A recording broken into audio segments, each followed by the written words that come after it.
बिस्मिल्लाहिर्रहमानिर्रहीम। Welcome back. This is Mohammad Javed Iqbal. आज बैठे हम बहुत ही इम्पॉर्टेंट टॉपिक है, तो ये शॉर्ट क्वेश्चन में, लॉन्ग में नहीं आता है, शॉर्ट क्वेश्चन में आता है, लेकिन इस टॉपिक में काफ़ी कॉम्प्लिकेशंस रहती हैं हमेशा स्टूडेंट को। उम्मीद करते हैं इंशाल्लाह आज का ये टॉपिक, ये लेक्चर समझने के बाद आपको कोई कॉम्प्लिकेशन नहीं रहेगा, कोई प्रॉब्लम नहीं रहेगा। आज हम चैप्टर 15 इलेक्ट्रोमैग्नेटिक इंडक्शन का जो इम्पॉर्टेंट शॉर्ट क्वेश्चन में मोस्टली लिया जाता है, ये टॉपिक शॉर्ट क्वेश्चन के लिए इम्पॉर्टेंट है। Back motor effect in generator, ये हम करने वाले हैं बेटा। Back motor effect in generator. अगर हम इस वर्ड पे थोड़ा कंसंट्रेट करें तो हमारा जो है टोटल कॉन्सेप्ट, मतलब जो स्टूडेंट को बेटे प्रॉब्लम रहती है इस वाले आर्टिकल में, वो प्रॉब्लम इस आर्टिकल का, ये जो back motor effect in generator है, मतलब जो नेम है आर्टिकल का, इसी के अंदर स्टूडेंट का प्रॉब्लम है और इसी के अंदर उन्हीं का सलूशन है। वैसे कंफ्यूज हो जाते हैं कि बैक मोटर इफेक्ट जनरेटर क्या होता है और इसी में उसका आंसर छुपा हुआ है। तो एक्चुअली बेटा हम अगर इस को थोड़ा कंसंट्रेट कर रहे हैं इस पे, तो मतलब क्या है कि इसमें एक तो आपने स्टडी करना है जनरेटर इफेक्ट, और दूसरा आपने क्या पढ़ना है, मोटर इफेक्ट, मतलब back motor effect.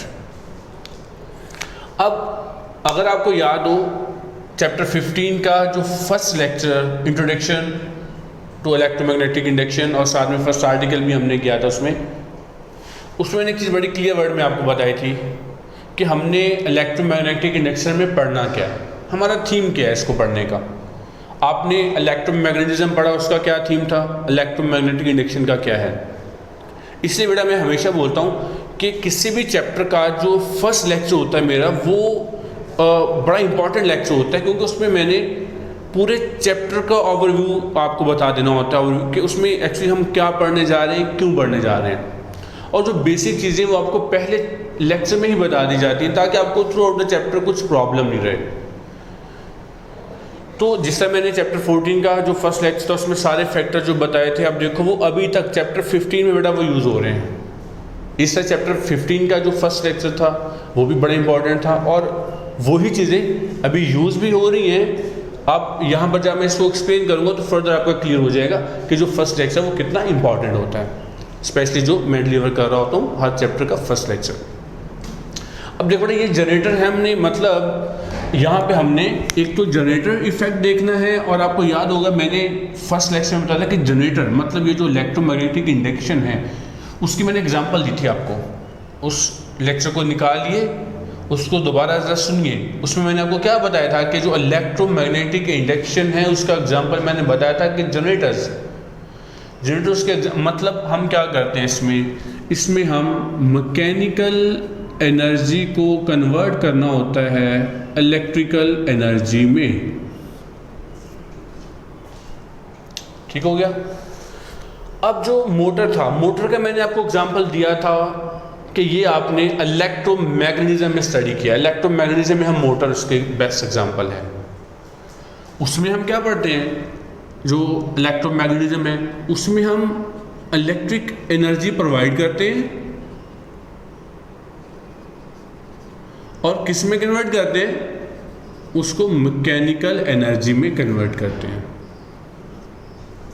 Clear.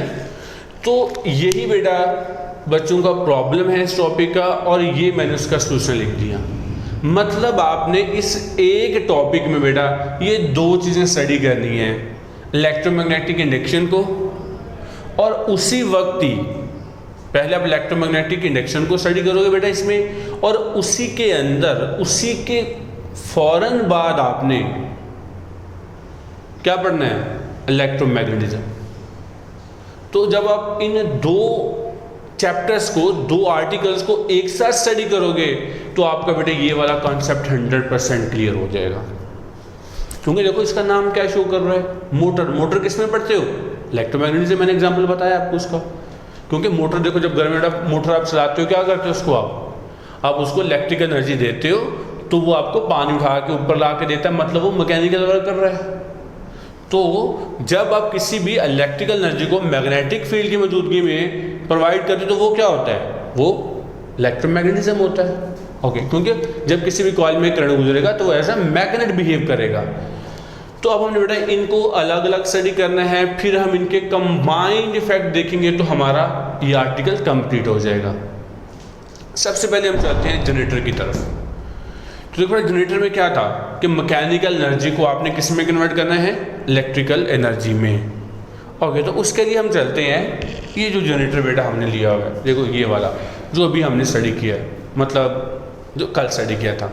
Okay, तो इसमें हम देख रहे थे कि ये जो हमारे पास रेक्टेंगुलर कॉइल आपने लिया हुआ है, मैग्नेटिक फील्ड में बेटा आपने रखा हुआ है। अगर आप बेटे, और इसमें हम देखा हम इसको किस तरह रोटेट करते हैं, एंटी क्लॉकवाइज। कैसे रोटेट करते हैं, anti clockwise.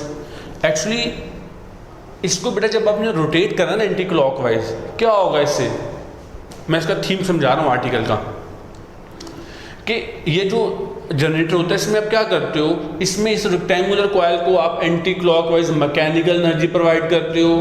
Mechanical energy provide करने से क्या मतलब उसमें टॉर्क बड़ा प्रोड्यूस कर रहे हो, रोटेट कर रहे हो ना बेटा ऐसे, उसमें क्या टॉर्क प्रोड्यूस हो रहा है, फ्लक्स चेंज होगा, जिसकी वजह से क्या होगा, इसमें EMF इंड्यूस हो जाएगा और करंट इंड्यूस हो जाएगा इसमें। क्लियर, ये डायरेक्शन उसकी बताई हुई आपको। अच्छा, जैसे ही इसमें करंट इंड्यूस होगा उसी वक्त इसमें कौन सी प्रॉपर्टी आ जाएगी, मोटर की, ये वाली चीज।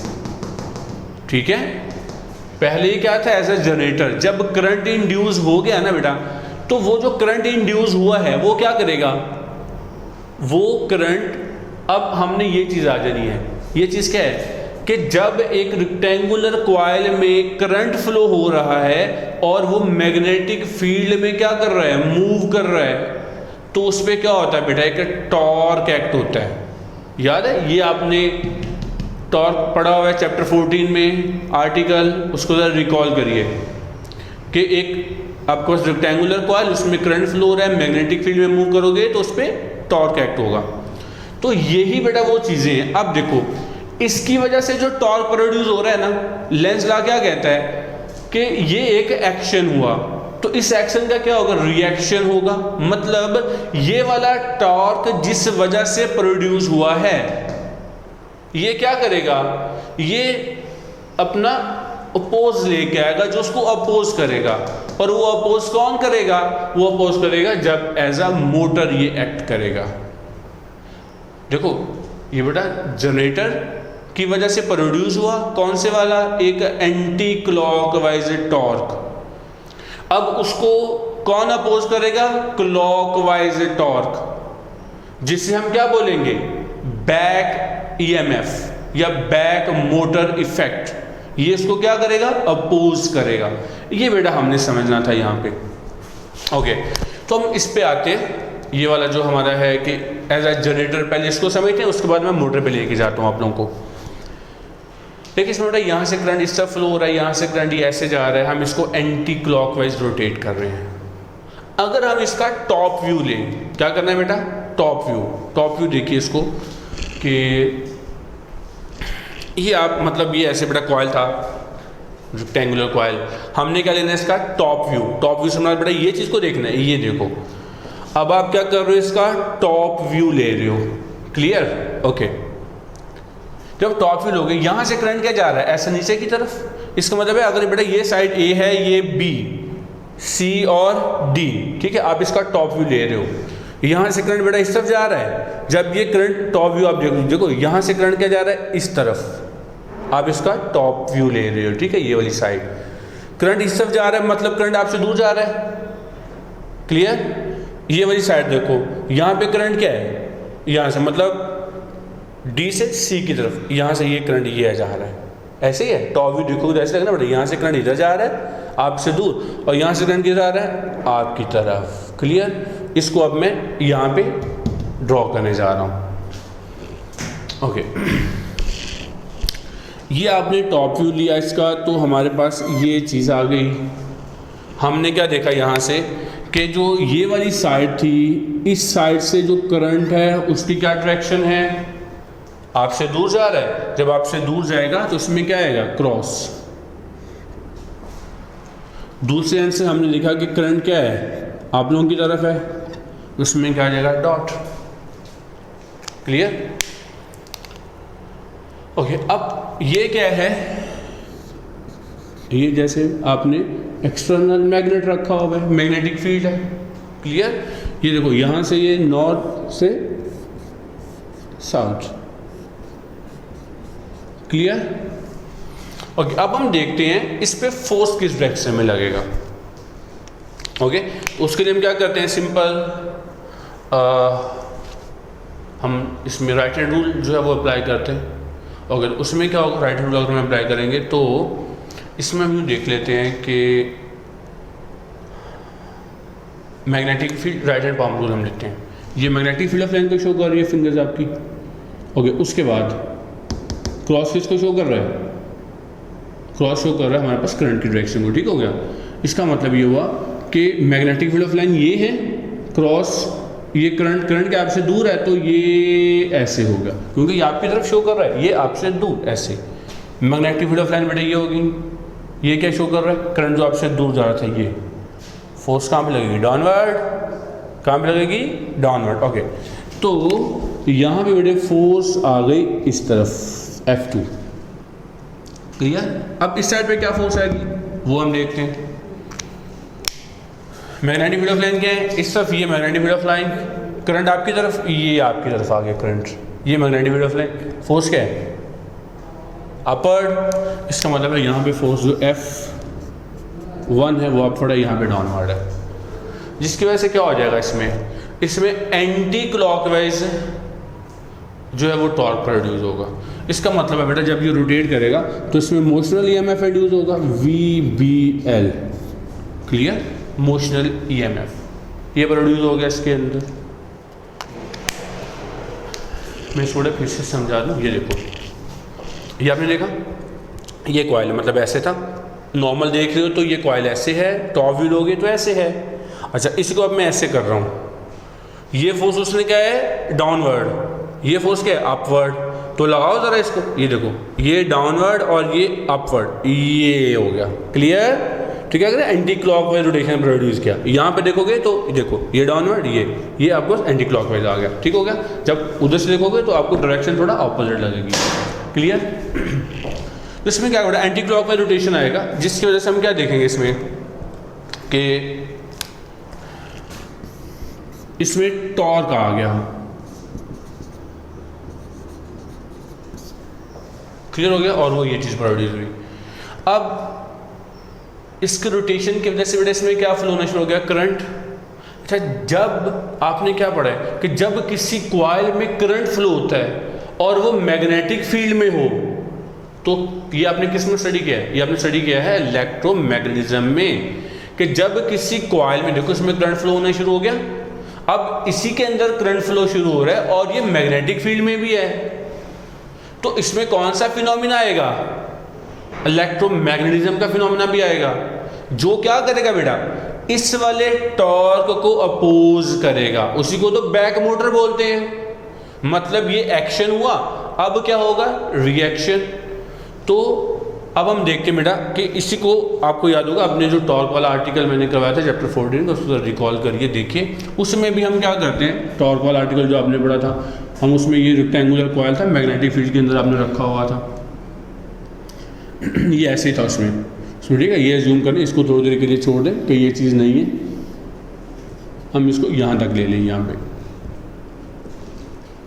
ये वाली साइड थी, देखो ऐसे इसमें ऐसे करंट फ्लो हो रहा था, उसमें ये देखा था कि करंट ऐसे फ्लो हो रहा है, तो क्या होगा इसमें, जब इसमें करंट फ्लो होगा तो मैग्नेटिक फील्ड है, तो इस पर क्या करेगी, फोर्स। क्योंकि जब किसी कॉइल में करंट फ्लो होता है उसके करंट की वजह से मैग्नेटिक फील्ड पैदा हो जाती है, और ये एक्सटर्नल मैग्नेटिक फील्ड है, ये क्या करेगी, ये वाली मैग्नेटिक फील्ड इस करंट वाली मैग्नेटिक फील्ड कैसे इंटरेक्ट करेगी, तो इस पर क्या होगा, फोर्स अप्लाई होगा।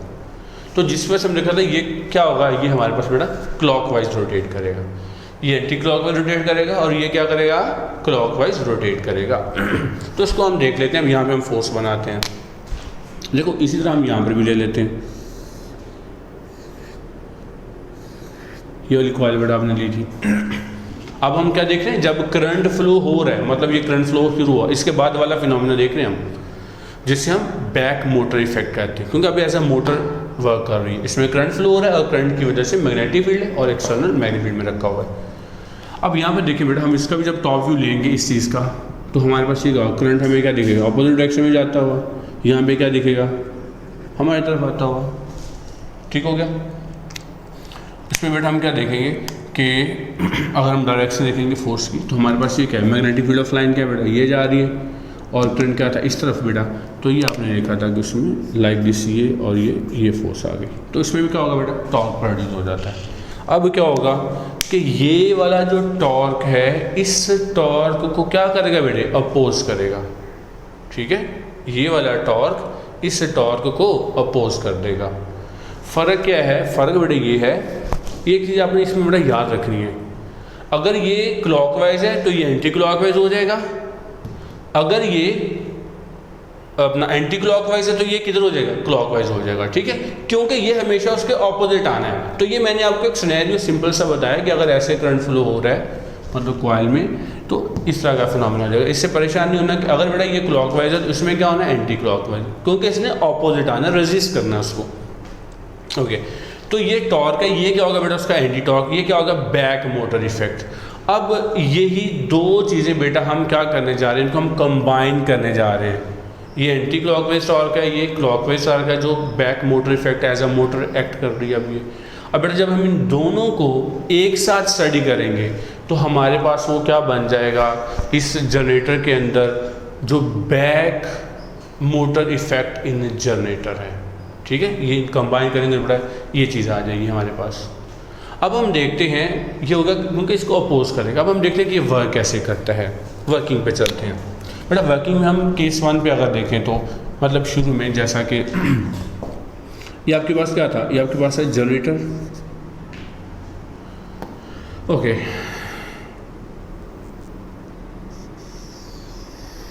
ये हमने जनरेटर लिया हुआ है। इसमें हम क्या देखते हैं कि ये जनरेटर आपने ऑन किया, अगर हम इस सर्किट को कंप्लीट नहीं करते तो क्या होगा कि जनरेटर तो ऑन है, ईएमएफ इंड्यूस हो रहा है, लेकिन करंट नहीं है। यहाँ पर आपने क्या लगाना है बेटा, लोड है यहाँ पर आपके पास, मतलब जो भी चीज़ आप यहाँ पर इलेक्ट्रिकल बेटा कोई भी जो डिवाइस है जो आप चलाना चाह रहे हो, जैसे हम लाइट ऑफ होती है तो हम यूज़ करते हैं इसको। ठीक हो गया, तो क्या है बेटा इसमें ये लोड आ जाएगा यहाँ पे। अब शुरू में क्या था बेटा, यहाँ पर कुछ भी नहीं था, तो हम क्या देखेंगे कि जब आपने जनरेटर को ऑन किया, यहाँ पर केस 1, यहाँ पे हम देखेंगे कि इसमें जो है अपना करंट इसमें क्या इंड्यूस हुआ है, वो इंक्रीज़ हो रहा है कि डिक्रीज़ हो रहा है। उसके बाद इसमें बैक इफेक्ट देख लेंगे, बैक ईएमएफ इफेक्ट। ठीक हो गया। अच्छा, केस 1 में क्या बेटा, जनरेटर तो ऑन है लेकिन करंट नहीं है, क्योंकि सर्किट कंप्लीट नहीं है, करंट 0 है, तो बैक ईएमएफ इफेक्ट मतलब जो बैक करंट आएगा वो भी क्या आएगा, 0। मतलब अगर यहाँ पे टॉर्क नहीं है तो यहाँ पर भी एंटी टॉर्क प्रोड्यूस नहीं होगा। अच्छा, उसके बाद हम देखते हैं बेटा कि अगर हम इसके साथ कुछ भी अप्लायंसेज बेटा अटैच कर देते हैं तो क्या होगा, लोड बेटा यूज़ करेगा उसको। जैसे कोई भी आपने फ़ैन यूज़ किया है, लाइट बेटा ऑन कर दिया आपने, इसको आपने ये कनेक्ट कर दिया है, अब क्या हो गया, सर्किट कंप्लीट हो गया, इसमें करंट फ्लो शुरू हो गई है। अब देखो जब करंट फ्लो होगी बेटा तभी तो ऑपोजिशन आएगी ना। ओके, अब इसमें क्या हो गया, करंट फ्लो हो गया। जब अब इसमें क्या हो गया कि हम इसमें आपने जनरेटर को ऑन कर दिया है, वर्किंग में आ गया, ये नॉर्मली वर्क कर रही है। अब करंट क्या हो रहा है बेटा, आप कोई भी अप्लायंसेस यूज़ कर रहे हो उसकी वजह से करंट आप इंक्रीज कर रहे हो, मतलब जाहिर बात है उसको क्या कर रहा है, जो एनर्जी है यहाँ पर वो डिसिपेट हो रहा है, करंट क्या हो रहा है, कंज्यूम हो रहा है, एनर्जी कंज्यूम हो रही है। तो क्या होगा उसी वक्त ही, क्योंकि अब इसमें इलेक्ट्रिक करंट जनरेट हो गया है, सर्किट कंप्लीट हो गया, तो उसको अपोज करने वाला करंट भी इंड्यूस हो जाएगा जो एंटी टॉर्क प्रोड्यूस करेगा। तो वो वाला इफेक्ट भी क्या हो जाएगा, बैक ईएमएफ इफेक्ट, वो भी इंक्रीज हो जाएगा। लेकिन अप टू अ लिमिट, ये एक लिमिट तक रहेगा। आपने देखा होगा शुरू में जब जनरेटर चल रहा होता है, इस पर आप कोई भी चीज़ नहीं चलाते हो तो क्या होता है कि वो अपना मैक्सिमम वेलोसिटी से रोटेट कर रहा होता है, मैक्सिमम एंगुलर वेलोसिटी क्या कर रहा होता है, वो रोटेट कर रहा होता है। जब आप कोई भी यहाँ पे सर्किट कंप्लीट नहीं करते तो उस वक्त एंगुलर वेलोसिटी क्या होती है, मैक्सिमम। जैसे ही आप ये सर्किट कनेक्ट कर देते हो, लोड अटैच कर देते हो, तो उसकी आवाज़ चेंज हो जाती है। क्या हो जाता है कि वो पहले कॉइल क्या था बेटा, वो मैक्सिमम स्पीड से घूम रहा था, अब जैसे लोड अटैच किया उसकी आवाज़ भारी हो जाती है। और आवाज़ भारी कब होती है, आपने भी पढ़ा हुआ है फिजिक्स में, एक बड़ा मतलब मज़े का फिनोमिना है कि आपने वो साउंड वाला जो चैप्टर आपने पढ़ा हुआ है कि जो औरतों की आवाज़ है वो बारीक होती है और मर्दों की आवाज़ भारी होती है। तो ऐसा क्यों होता है, तो मतलब ये साइंटिफिक लॉजिक मैं आपको बता रहा हूँ, फिजिक्स में जो हम पढ़ते हैं। तो क्या होता है कि जो औरतों की जो अपना जो फ्रीक्वेंसी होती है जो टोंग के मूव होने की, वो क्या होती है, ज़्यादा होती है। अगर फ्रीक्वेंसी ज़्यादा होगी तो आवाज़ जो है वो पतली हो जाती है, मतलब बारीक आवाज़ होगी। अब जो ह्यूमन जो फ्रीक्वेंसी है वो ज़रा कम होती है, औरतों की फ्रीक्वेंसी ज़्यादा होती है, मतलब जो मेल हैं ह्यूमन सन मतलब कि बेटा जो मेल है उनकी फ्रीक्वेंसी कम होती है, फीमेल की ज़्यादा होती है, इसलिए उनकी आवाज़ क्या होती है, पतली होती है, और मर्दों की आवाज़ ज़रा भारी होती है। तो इसका मतलब ये हुआ कि जब तेज़ी से चल रही, मतलब फ्रीक्वेंसी ज़्यादा है औरतों की जो है वो बोलने की, जो अपना ज़ुबान है उसके मूव होने की जो अपना फ्रीक्वेंसी अगर ज़्यादा है तो उससे क्या होता है कि आवाज़ पतली प्रोड्यूस होती है। तो इसी तरह मतलब वो ज़्यादा तेज़ चल रही होती है। तो यहाँ पर भी क्या हमारे पास कि ये जो अभी जब हमने लोड कनेक्ट नहीं करवाया, तो लोड कनेक्ट नहीं किया तो ये ज़्यादा तेज़ रोटेट कर रहा है, इसकी जो एंगुलर फ्रीक्वेंसी वो क्या बेटा ज़्यादा। जैसे लोड कनेक्ट कर दिया क्या हो गया, उसी वक्त ही जो अपोजिंग फोर्स है बेटा, अपोजिंग फोर्स वो एक्ट होना शुरू हो जाती है, वो उसकी रोटेशन को क्या करेगी, अपोज करेगी। तो उसकी जो पहले फ्रीक्वेंसी ज़्यादा थी, अब क्योंकि अपोजिशन भी आ गई है तो फ्रीक्वेंसी क्या हो जाएगी, कम हो जाएगी, जिसकी वजह से आवाज़ भारी हो जाएगी। लेकिन अप टू अ लिमिट ये करंट जो है वो फ्लो होता रहेगा। अगर हम ऐसा कर देते हैं बेटा इसको कि हम लोड बहुत ज़्यादा बढ़ा दें, जब हम इसमें लोड बहुत ज़्यादा बढ़ाएंगे तो क्या होगा कि इसको करंट बहुत ज़्यादा क्वांटिटी में चाहिए होगा। जब वो करंट बहुत ज़्यादा क्वांटिटी में चाहिएगा तो उसका एंटी जो इफेक्ट है वो भी उतनी ज़्यादा क्वांटिटी में आएगा। तो जो इसका एंटी इफेक्ट होता है, एंटी टॉर्क होता है, वो इतनी ज़्यादा मिकदार में हो जाता है, उसकी मैग्नीट्यूड इतनी बढ़ जाती है कि वो इस टॉर्क को जो इस वजह से इंड्यूस होना होता है इस पे ओवरकम आ जाता है, मतलब ओवरकम कर जाता है इस पे, जिसकी वजह से क्या होगा कि जनरेटर जो है वो स्टॉप हो जाता है। जब ये स्टॉप होगा तो ये भी ज़ीरो हो जाएगा, अगेन ये भी ज़ीरो हो जाएगा। क्लियर? मैं फिर से लास्ट स्टेप बता दूं कि जब आपने बेटा कोई लोड कनेक्ट नहीं किया था, इसकी आवाज़ आपको पतली सुनाई पड़ती है क्योंकि तब कोई लोड नहीं होता, यहाँ पर ये तेज़ से घूम रहा होता है, करंट होता नहीं है, क्योंकि जब करंट होगा तभी तो ऑपोजिशन आएगी ना, अभी ऑपोजिशन नहीं थी उसकी। उसके बाद जैसे क्या किया आपने, इसके साथ लोड कनेक्ट किया, करंट जैसे ही वो कंज्यूम करेगा तो उसका एंटी करंट प्रोड्यूस होगा। जब एंटी करंट आएगा, अगर ये एंटी क्लॉकवाइज रोटेट कर रहा है तो वो इसको क्या करेगा, क्लॉकवाइज रोटेट करने की कोशिश करेगा, जिसकी वजह से क्या आ जाएगा, अपोजिंग होगा इसको, जिसको उसकी रोटेशन का जो स्लो हो जाएगी। लेकिन अगर आपने लोड बहुत ज़्यादा बढ़ा दिया, करंट का बहुत ज़्यादा यूज़ कर लिया, तो जो अपोजिंग इफेक्ट है वो इतना ज़्यादा हो जाता है कि वो इस पे ओवरकम करेगा और इसको स्टॉप कर देगा। ये होता है बेटा बैक मोटर इफेक्ट। उम्मीद करते हैं आपको बड़े अच्छे से समझ आ गया होगा। इसमें आपने सिर्फ आर्टिकल पे बेटा कॉन्सेंट्रेट करना था। पहले आपने जनरेटर को पढ़ना है, मैकेनिकल एनर्जी दी, इलेक्ट्रिकल एनर्जी बन गई। जैसी इलेक्ट्रिकल एनर्जी बनी तो उसी वक्त उसमें मोटर इफेक्ट भी जनरेट हो जाता है, जिसको हम बैक ईएमएफ इफेक्ट या बैक मोटर इफेक्ट कहते हैं। इसे तो इसको बैक मोटर बोला गया है क्योंकि मोटर में क्या होता है कि जब करंट प्रोड्यूस होगा तो उसकी वजह से मैग्नेटिक फील्ड इंड्यूस होगी, और उसको जब एक्सटर्नल मैग्नेटिक फील्ड में रखेंगे तो उस पर टॉर्क प्रोड्यूस हो जाता है। ये टॉर्क प्रोड्यूस करता है, ये एंटी टॉर्क प्रोड्यूस करेगा, तो इस वजह से इसको बैक मोटर इफेक्ट बोला गया है। और जैसे जैसे लोड बढ़ता चला जाएगा बैक इफेक्ट भी बढ़ता चला जाएगा। अगर आप बहुत ज़्यादा बढ़ा दोगे तो वो क्या करेगा, ओवरकम कर लेगा इसकी मोशन पे और ये स्टॉप हो जाता है।